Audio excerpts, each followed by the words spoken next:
Bolehkah saudara taruh tanganmu di dadamu masing-masing? Mari kita sepakat bersama-sama. Katakan bersama dengan saya, Tuhan Yesus. Tuhan Yesus, Terima kasih.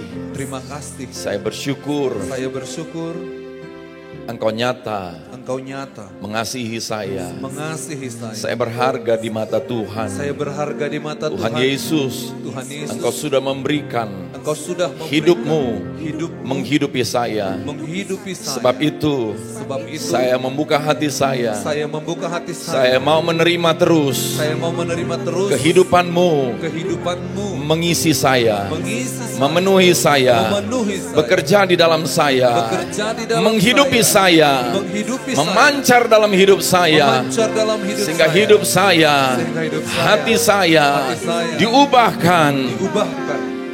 Terima kasih Tuhan Yesus, Terima kasih Tuhan Yesus. Engkau memberikan hidupmu, Engkau memberikan hidup, Roh Kudusmu Roh Kudus membawa firman-Mu, membawa firman, nafas hidupmu nafas hidup, Engkau nyatakan Engkau nyatakan melebihi kata dan kalimat. melebihi kata Tapi dan kalimat. firman-Mu adalah hidup. Tapi firman-Mu adalah hidup. Sebab firman-Mu adalah Engkau sendiri, Sebab firman-Mu adalah menjadikan Engkau sendiri. saya sehat, Menjadikan saya sehat, kuat, kuat, taat taat akan kehendak Bapa. akan kehendak Hidup Bapa. mulia Hidup mulia sampai kedatangan-Mu yang kedua kali. sampai kedatangan-Mu yang kedua. Haleluya.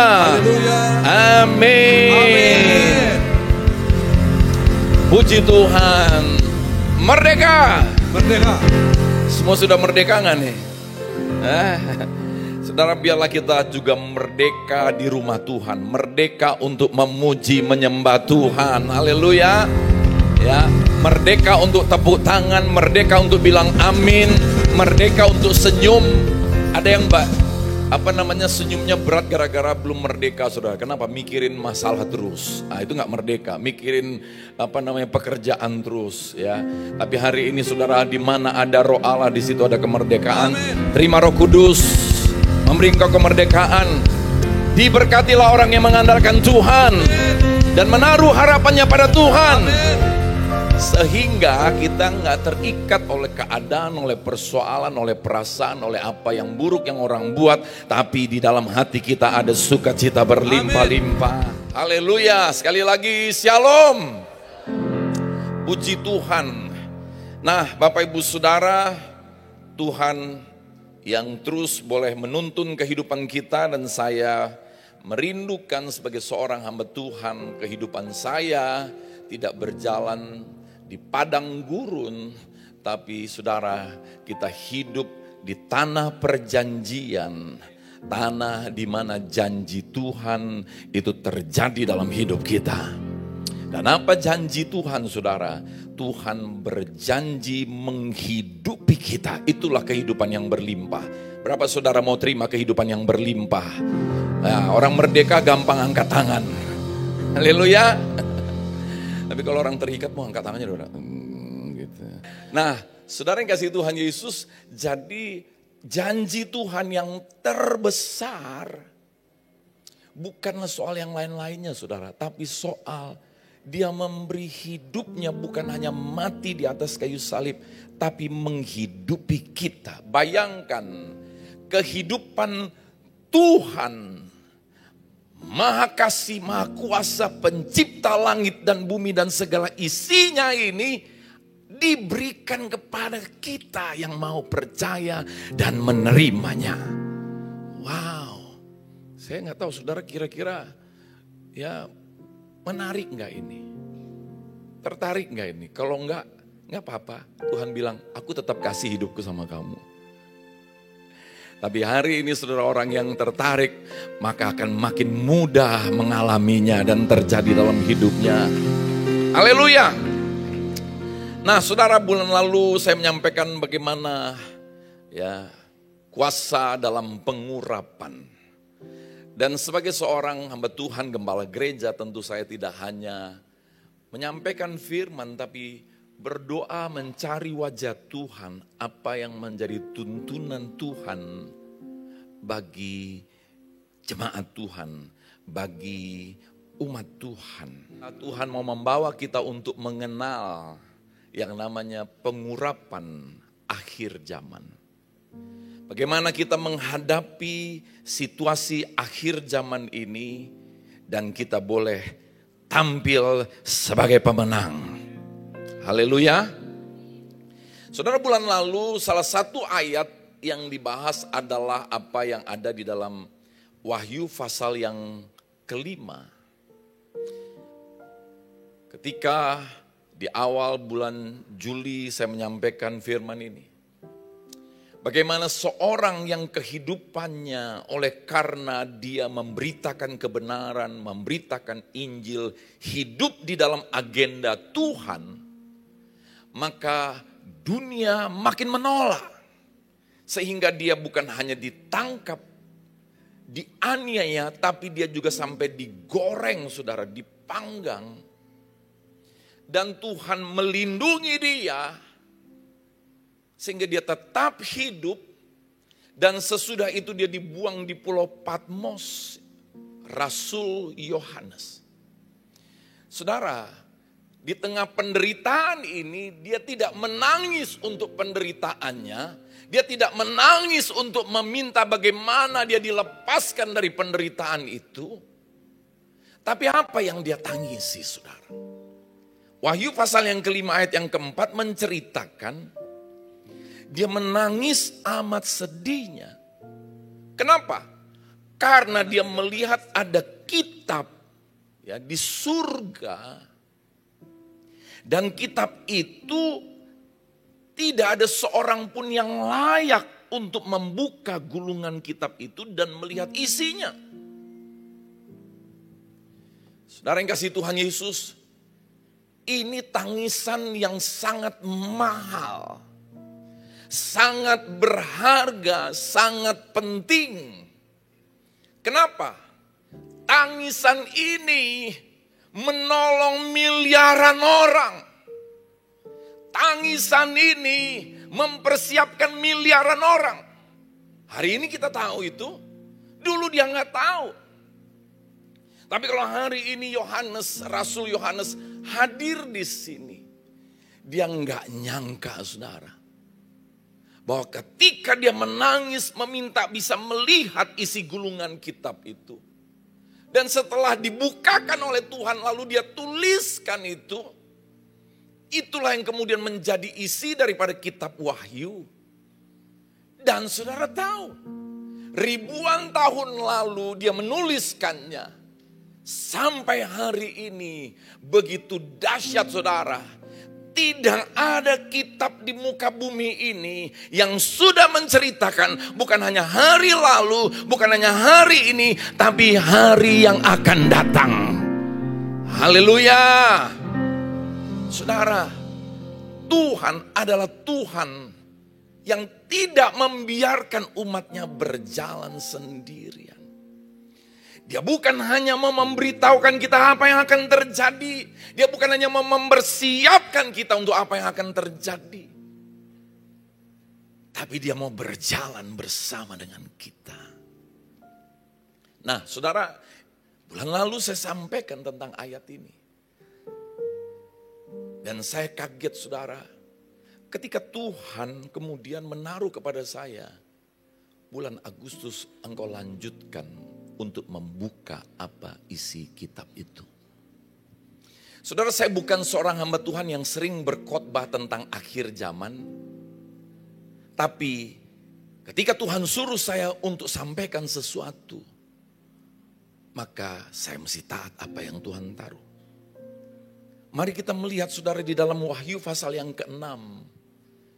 Ternyata setelah dia melihat di surga ada kitab, lalu Tuhan buka isinya. Dan mari kita lihat, saudara, apa isinya. Wahyu pasal yang ke-6 ayat yang kedua. Dan aku melihat sesungguhnya ada seekor kuda putih, dan orang yang menungganginya memegang sebuah panah, dan kepadanya dikaruniakan sebuah mahkota. Lalu ia maju sebagai pemenang untuk merebut kemenangan. Saudara yang kasih Tuhan Yesus, dibukalah meterai yang pertama. Jadi ada meterai-meterai 4 meterai saudara. Dan inilah meterai yang pertama. Ada seekor kuda putih. Orang yang menungganginya pegang sebuah panah. Dan dia dikaruniakan sebuah mahkota. Apa tugasnya saudara? Dia untuk maju merebut kemenangan. Ini langkah yang pertama. Siapa yang menunggangi kuda putih itu? Saudara yang kasih Tuhan Yesus. Yesus tidak memakai sebuah mahkota. Yesus punya banyak mahkota. Jadi artinya saudara, orang yang menunggangi kuda putih itu bukanlah Yesus. Karena di situ dikatakan hanya menggunakan sebuah mahkota. Lalu saudara perhatikan dia membawa busur. Saudara, ketika air bah selesai, maka Tuhan menunjukkan kasih-Nya kepada manusia dengan membuat tanda tangan perjanjian. Tanda tangannya Tuhan keren banget saudara. Warna yang keren. Kita tahu dengan warna pelangi. Dan saudara lihat warna itu, bentuk itu disebut dengan rainbow. Bahasa Inggrisnya. Rain artinya hujan, bow artinya panah. Maka itu saudara perhatikan bentuk daripada pelangi atau rainbow bentuknya seperti busur panah. Nah, siapa yang menunggangi kuda putih itu? Adalah antikris yang mau menggunakan, mau meniru pekerjaan Tuhan. Saudara, maka itu lihat bagaimana makin besar banyak gelombang daripada orang-orang yang membawa bendera warna-warna pelangi. Yang kemudian kita perhatikan saudara, begitu nyata dideklarasikan di Olimpiade Paris kemarin. Ya, saudara nggak ke sana, saya juga nggak ke sana, tapi ada beritanya saudara. Nah, apa yang terjadi pada upacara pembukaan Olimpiade di Paris? Ya. Saudara, sampai calon presiden Amerika atau mantan presiden Amerika pun memberi komentar. Banyak hamba-hamba Tuhan memberi komentar. Kita tahu gambar ini beredar saudara. Bagaimana mereka melakukan sesuatu parodi yang menyerupai perjamuan. Jadi antikris ingin meniru, mengambil. Saudara, dan yang mengagetkannya lagi saudara, di upacara pembukaan itu ditampilkan juga ada orang yang menunggangi kuda.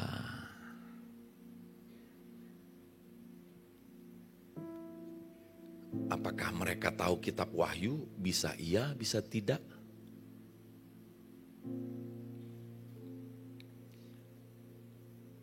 Baru bulan Juli saya mulai membuka kitab Wahyu. Bulan Agustus kita mulai melihat saudara bagaimana ini sedang dipertontonkan di seluruh dunia. Saudara perhatikan, tidak ada agama kepercayaan yang lain yang disentuh dengan satu parodi yang seperti ini. Hanya iman di dalam Kristus. Kenapa? Karena saudara lihat, ada banyak agama di dunia ini. Tapi satu-satunya yang ada antinya cuman Kristus. Ya. Saudara mau ngomong agama apa aja. Satu-satunya yang ada antinya cuman Kristus. Kenapa? Karena memang Kristuslah Tuhan yang benar. Amin, saudara. Saudara yang kasih Tuhan Yesus. Siapa orang yang menunggangi ini kita sudah tahu. Ini adalah antikris, iblis yang ingin merebut kemenangan. Di dalam kitab Wahyu 6 ayat 2 itu saudara. Sekarang pertanyaannya, untuk apa ia membawa panah?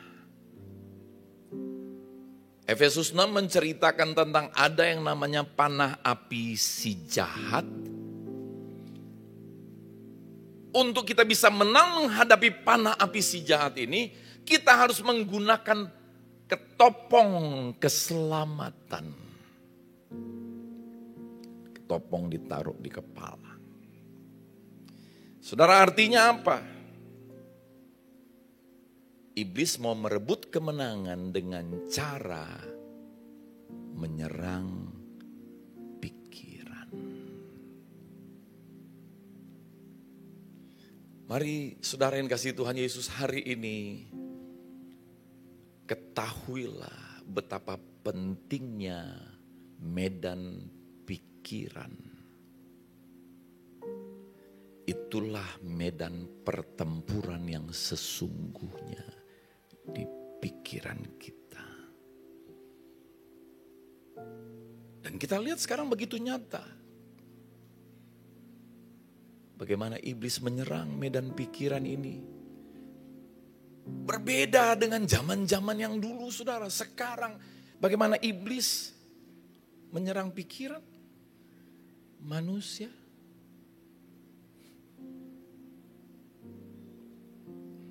Rupanya bukan hanya manusia yang diserang saudara.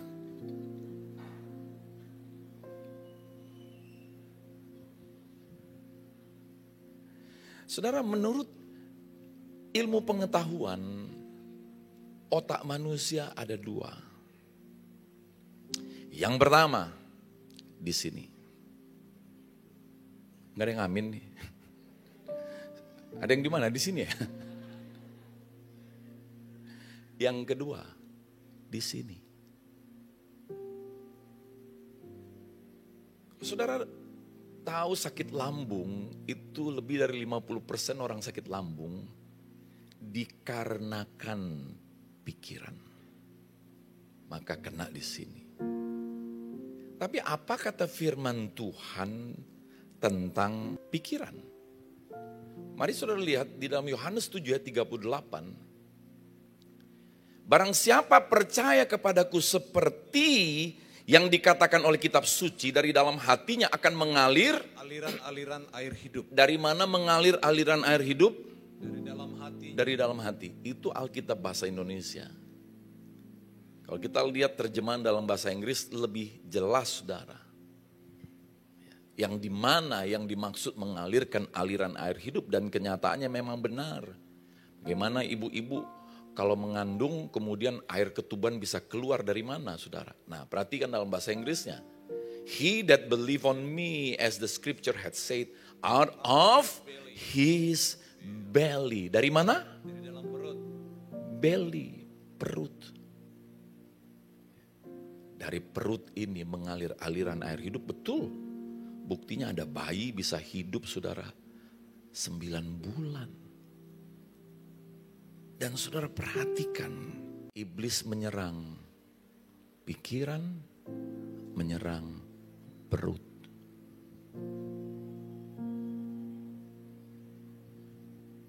Sekarang dunia kedokteran dikagetkan dengan begitu banyaknya anak-anak kecil usia belasan tahun dan ke bawah yang cuci darah. Bayangin saudara. Ya, kita tahu ibu mereka sering cuci baju mereka, tapi sekarang anaknya cuci darah saudara. Kenapa? Iblis serang perut. Oh, anak Tuhan diserang dengan perjudian, gak mampu. Diserang dengan narkoba, ditolak. Diserang dengan yang buruk yang lain, ditolak. Tapi diserang dengan makanan, dengan rela hati dimakan. Saudara, apa yang dilakukan manusia di Taman Eden sehingga jatuh dalam dosa? Apa yang dilakukan manusia? Makan. Ketika mereka makan, mereka jadi jatuh. Maka itu saudara, salah satu tanda akhir zaman katanya, manusia hidup makan, minum, kawin, mengawinkan. Sekarang makan di restoran, pergi nongkrong di kafe itu menjadi gaya hidup, saudara. Iblis menyerang pikiran, menyerang perut. Wow. Dan saya mau bilang kepada saudara hari ini, ketika kita serahkan itu semuanya, selesai kita. Selesai. Kenapa? Karena, saudara, perubahan yang sesungguhnya adalah perubahan yang terjadi dimulai di pikiran. Kelakuan yang berubah belum tentu orang itu berubah. Bosnya bilang, kalau engkau rajin kerja, maka aku akan naikkan gajimu. Oh, besok langsung rajin, tadinya males. Rajin, naik gajinya. Nggak lama, 6 bulan, 8 bulan, balik lagi ke kubangan. Males lagi. Bosnya lihat lagi. Kok malas lagi? Iya nih bos, susah nih bos. Naik lagi dong. Saudara lihat. Perubahan yang sesungguhnya bukan karena persoalan. Ada orang kena persoalan, ini berubah loh saudara. Tapi begitu persoalannya selesai, balik lagi. Pernah lihat? Pernah lihat enggak? Masalahnya menegangkan saudara. Wah, tiba-tiba berubah dia. Yang enggak pernah doa jadi doa. Enggak pernah baca Alkitab jadi baca Alkitab. Yang enggak pernah bilang amin di gereja jadi amin terus. Begitu Tuhan tolong persoalannya saudara. Enggak lama. 6 bulan, 10 bulan, balik lagi. Tapi perubahan yang sejati itu terjadi ketika pikiran berubah. Maka itu Alkitab berkata dalam Roma pasal yang ke-12 saudara. Janganlah kamu serupa dengan dunia ini, tapi berubahlah oleh pembaharuan budi. Dalam bahasa Inggrisnya agak lebih jelas untuk kita bisa mengerti. Renewal of your mind. Perubahan pikiran.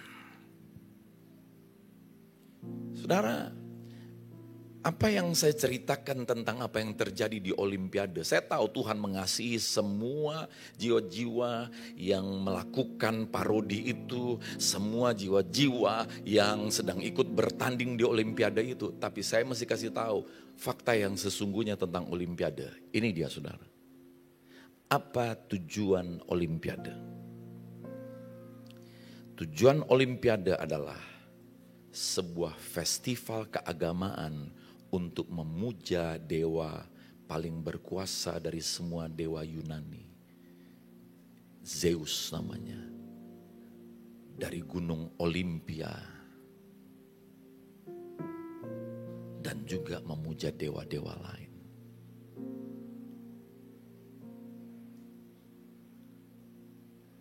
Ini mulai dari Olimpiade awal pertama. Bagaimana dengan Olimpiade modern? Dalam Olimpiade modern pun dilakukannya sama di Yunani. Karena memang akarnya dari situ. Saudara, manusia punya pikiran ingin ditawan oleh iblis.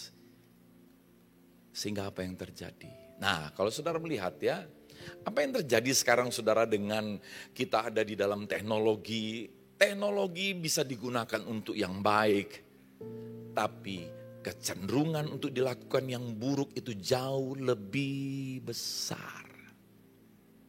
Coba, mari ibu-ibu perhatiin ya. Anak-anak kita kan katanya harus belajar, maka salah satu alat untuk belajar pakai gadget, entah komputer, entah handphone. Coba saudara perhatikan, berapa lama dia belajar, berapa lama dia main untuk yang bukan belajar. Mana yang lebih banyak? Pasti untuk yang lain-lain. Dan yang terjadi saudara, kita punya daya tangkap makin pendek. Fokus kita, konsentrasi kita makin pendek. Belum lagi dampak-dampak yang lain.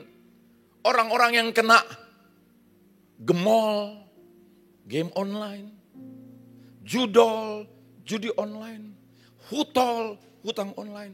Dan hampir semuanya bisa kena dodol, dorongan online.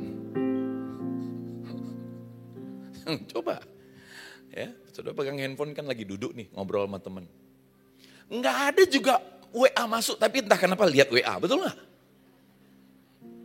Dari tertawanya saudara menunjukkan hati yang jujur di hadapan Tuhan. Ya. Itu kenapa? Karena udah jadi dodol. Apa namanya dodol?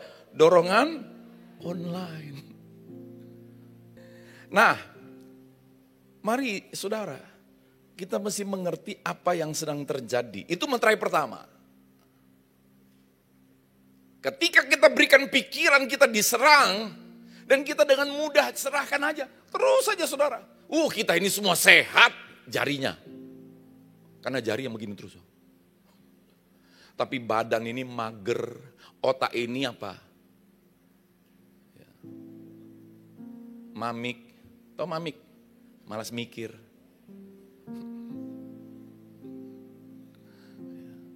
Begini terus. Gak apa-apa, Tuhan tetap mengasihi kita semuanya, jangan tertuduh.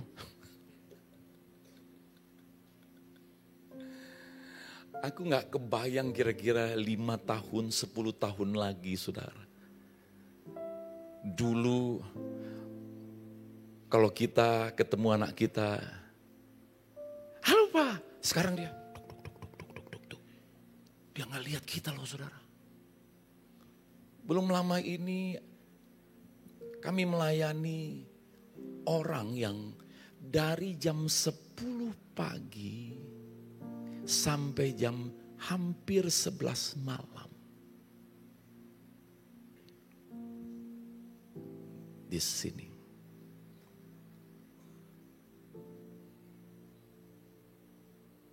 Sadarnya setelah datang. Jadi anaknya datang dia nggak tahu. Anaknya ngomong sama dia nggak. Itu terus. Sadarnya setelah kucing datang ke sini, baru dia kaget.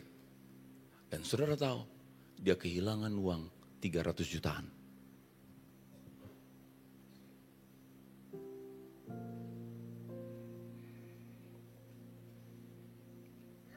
Saudara mari pakai ketopong keselamatan. Kalau pikiran kita terbuka untuk semua apa yang dari dunia ini, kita bisa binasa sejak di dunia ini, saudara. Belum lagi dengan berbagai ideologi. Mari sekarang saya ajak saudara perhatikan. Sesudah dia rebut pikiran, itulah kemenangan iblis. Pokoknya kalau pikiran sudah direbut, saudara, selesai. Dia udah menang itu. Nah, waktu dia rebut pikiran, dia mau bikin apa? Ini dia saudara. Wahyu pasal yang ke-6 ayat yang ke-4.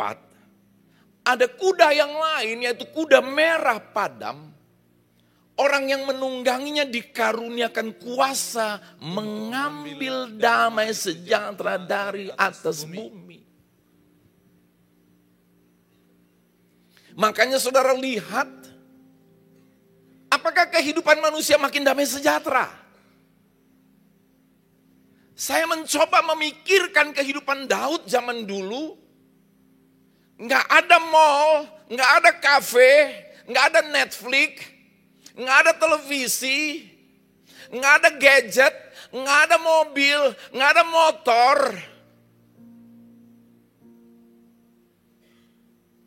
Daud bahagia nggak dulu ya? Menurut saudara Daud bahagia nggak dulu? Apakah manusia makin damai sejahtera nggak? Dan saya mau katakan kepada saudara hari ini, dengarkan ini saudara. Jangan pikir bahwa engkau nggak damai sejahtera itu melulu karena perbuatan orang. Karena keadaan. Karena persoalan. Karena kesukaran. No. Kita hilang damai sejahtera karena iblis mengambil damai sejahtera itu. Dari mana dia mengambil? Dia mencuri pikiran kita.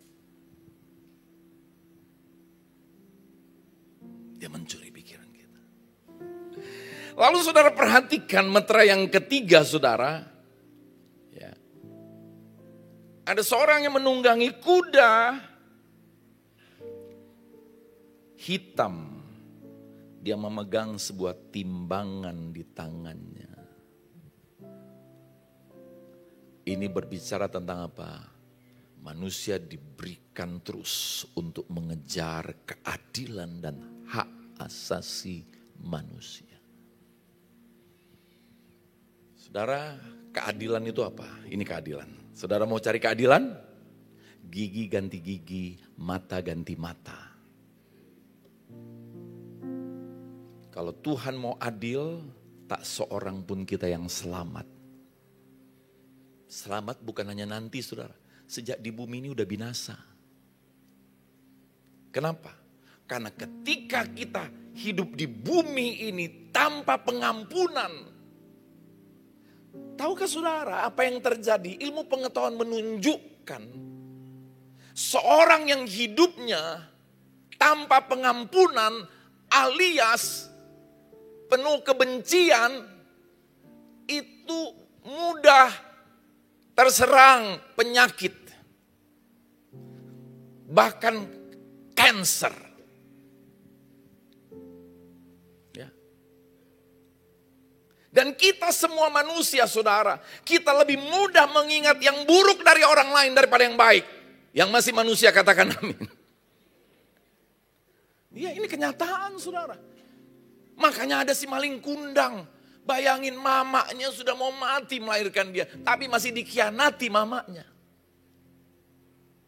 Itu menunjukkan kebaikan manusia saudara. Bisa hilang serta merta hanya dengan satu kesalahan manusia. Kekurangan manusia. Tapi waktu kita mengenal kehidupan Yesus. Kita bisa selamat sejak di bumi ini. Yang mau selamat sejak di bumi katakan amin saudara. Saudara lihat lembaga-lembaga yang sekarang memperjuangkan HAM. Karena HAM lah negara bisa chaos. Semua orang bisa menyuarakan apa saja. Sekehendak hatinya. Karena HAM lah. Maka di Belanda ada tempat disediakan pemerintah untuk orang mengisap ganja. Karena HAM. Karena HAM lah, maka di Jepang disediakan tempat legal untuk berzina. Karena HAM lah, maka di Amerika dibolehkan aborsi, membunuh bayi dalam kandungan. Karena HAM lah, maka orang bisa berkata, aku wanita, aku bukan pria. Karena itu hakku. Karena HAM lah, maka dia bisa mau menikah dengan sesama jenis. Itu HAM. Hak asasi manusia. Saudara, betul Tuhan memberikan kita hak. Apa hak kita? Hidup sebagai anak Allah. Apa hak kita? Kita diberi hak untuk dapat Roh Kudus. Kita diberikan saudara. Padahal kita nggak layak untuk dapat hak itu. Tapi karena pengampunan dari Tuhan. Haleluya. Saudara. Maka kemudian apa yang akan terjadi saudara? Pikiran manusia ditawan. Kesehatan manusia dihantam. Damai sejahtera diambil. Lalu manusia kerjanya nuntut hak. Mencari keadilan. Oh, kau bikin jahat, kau harus layak dapat pembalasan. Bayangkan kebencian isi hatinya. Maka akan terjadi chaos di dunia ini, saudara. Dan oleh karena chaos itu, Wahyu 6 ayat 6 berkata, ini kata firman Tuhan, saudara. Ini yang akan terjadi ke depan. Aku mendengar seperti ada suara di tengah-tengah keempat makhluk itu berkata, secupak gandum sedinar dan 3 cupak jelai sedinar. Apa artinya ini? Artinya akan terjadi chaos ekonomi. Kenapa? Karena manusia semua ditawan oleh pikiran untuk hanya memikirkan ekonomi, uang. Pekerjaan, bisnis. Wahyu 13 mencatat nama daripada antikris. Saudara tahu apa nama antikris? Nama antikris adalah bilangan namanya. Bahasa Inggrisnya, numbers is his name. Saudara perhatikan sekarang, kita hidup dari angka-angka enggak? Komputer tentang angka-angka. Dunia digital tentang angka-angka. Dan nanti saudara, engkau enggak pegang lagi uang secara fisik. Tapi yang kau pegang cuma angka-angka. Saudara, apapun semua sekarang diatur oleh angka-angka. Apa artinya saudara? Artinya, panah iblis ini akan memanah pikiran manusia supaya manusia hanya terus mikirin angka. Dan tibalah waktunya apa yang terjadi di negara maju terjadi di negara yang kejar yang sama, yaitu angka-angka. Saudara tahu salah satu agenda daripada antikris, bagaimana dia akan merebut kemenangan total adalah menggoncangkan ekonomi seluruh dunia. Dan kita udah lihat bukti, ini bukan kata isu gosip. Seorang yang bernama George Soros bisa goncangin berapa negara. Saudara jangan pikir, oh saya simpan uang di tanah. Nah kalau semua harga meledak naik, lalu kita mau beli bahan kehidupan hidup pun uang kita kurang, lalu kita mau jual tanah, gak ada yang mau beli. Harga properti di Amerika pernah hancur luar biasa, saudara. Saudara, Alkitab berkata Wahyu 6 ayat 6. Mari saudara yang mau ini terjadi. Tetapi jangan rusakkan minyak dan anggur. Memang saudara akan terjadi kekacauan yang luar biasa. Apa tujuan kekacauan? Karena antikris ingin mengambil alih pemerintahan saudara. Terjadi kekacauan ekonomi. Tapi ada satu perintah Tuhan. Jangan rusakkan minyak dan anggur itu.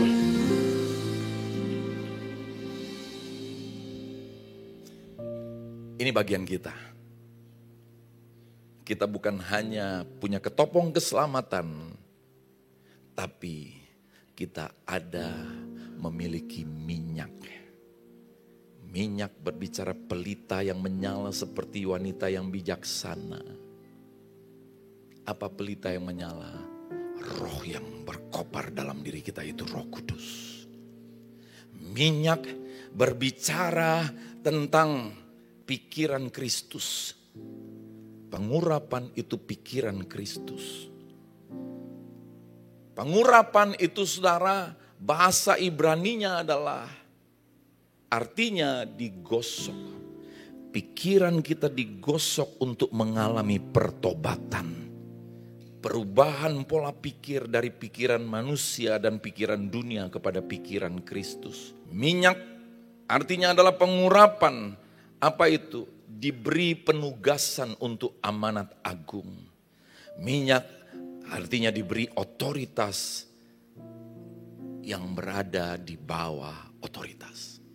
So, jangan seorang pun juga kita tanpa otoritas. Kita sedang membahayakan hidup kita.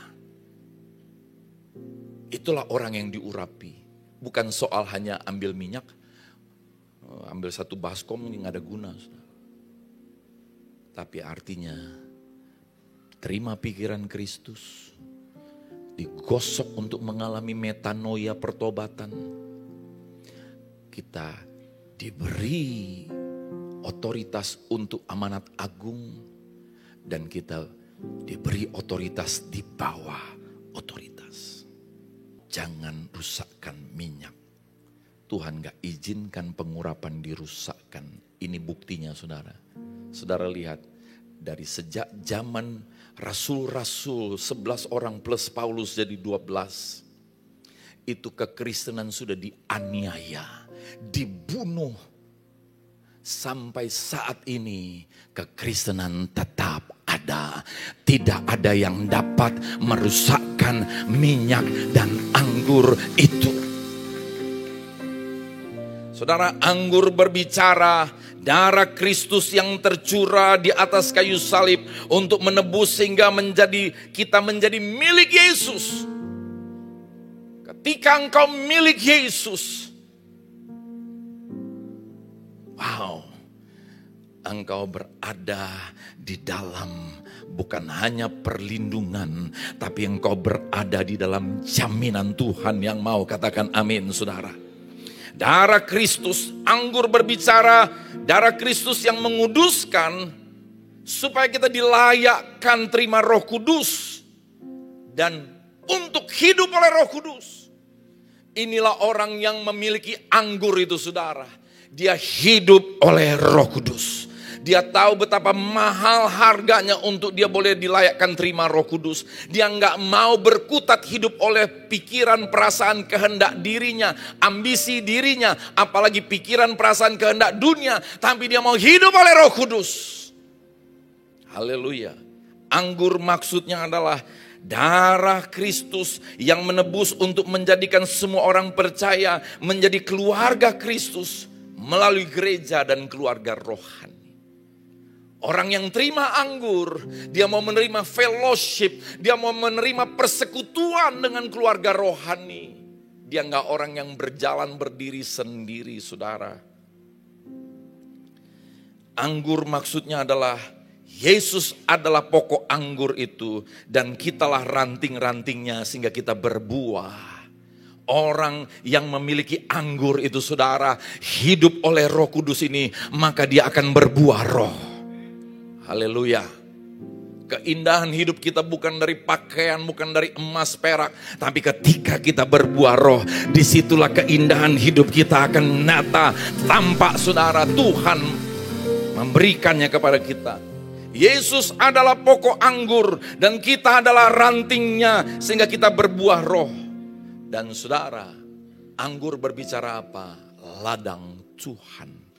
Kita berada di ladang Tuhan, bekerja di ladang Tuhan, berada dalam teritori kerajaan Allah. Tidak ada seorang pun yang hidup hanya untuk kerja. Kerja untuk apa? Untuk makan minum. Hari-hari hanya kerja dan kerja dan kerja dan kerja. Tidak pernah memikirkan visi kerajaan Allah. Jangan heran. Maka kuda-kuda, penunggang kuda itu akan siap untuk mengacau balaukan. Maka itu saudara, ada 3 pola hidup yang diajar Tuhan Yesus. 3 pola hidup itu adalah praying. Yesus ajar. Mari kita doa sama-sama. 1, 2, 3. Bapa kami yang di surga, dikuduskanlah namamu. Datanglah kerajaanmu, jadilah kehendakmu di bumi seperti di surga. Berikanlah kami pada hari ini makanan kami yang secukupnya, dan ampunilah kami akan kesalahan kami, seperti kami juga mengampuni orang yang bersalah kepada kami. Dan janganlah membawa kami ke dalam pencobaan, tetapi lepaskanlah kami daripada yang jahat. Karena engkaulah yang mempunyai kerajaan dan kuasa dan kemuliaan sampai selama-lamanya. Amin. Ini pola hidup yang diajar Yesus. Berdoa bukan hanya ritual, tapi sungguh saudara. Dia punya Bapa. Dia menghormati Bapa. Gaya hidup, pola hidup anak Tuhan, praying. Yang kedua, fasting. berpuasa. Orang yang berpuasa katanya minyaki kepala, cuci muka. Berpuasa adalah pernyataan hidup lama kita dikuburkan, kita dibangkitkan dengan hidup baru. Maka itu Esther disuruh puasa 3 hari. Kenapa 3 hari? Karena berbicara kematian dan kebangkitan Kristus. Gaya hidup yang ketiga anak Tuhan adalah apa? Giving, memberi. Kita gak mau sibuk mengumpulkan harta di bumi. Tapi kita juga mau kumpulkan harta di surga. Saudara, betul kita bisa melakukan kebaikan kepada orang. Tapi selama kebaikan itu hanya untuk kebaikan, kita belum mengumpulkan harta di surga.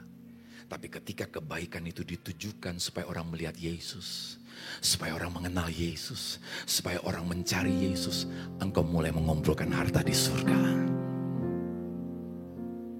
Haleluya. Mengumpulkan harta di surga bukan hanya tentang mengembalikan persepuluhan, membawa persembahan, saudara. Waktu kita beri talenta kita, beri talentamu, nggak perlu engkau menuntut apapun uang dari gereja, saudara. Engkau sedang mengumpulkan harta di surga. Haleluya. Jadi pola hidup anak Tuhan di akhir zaman adalah praying, fasting, giving. Jadilah pemenang sampai kedatangan Tuhan yang kedua kali.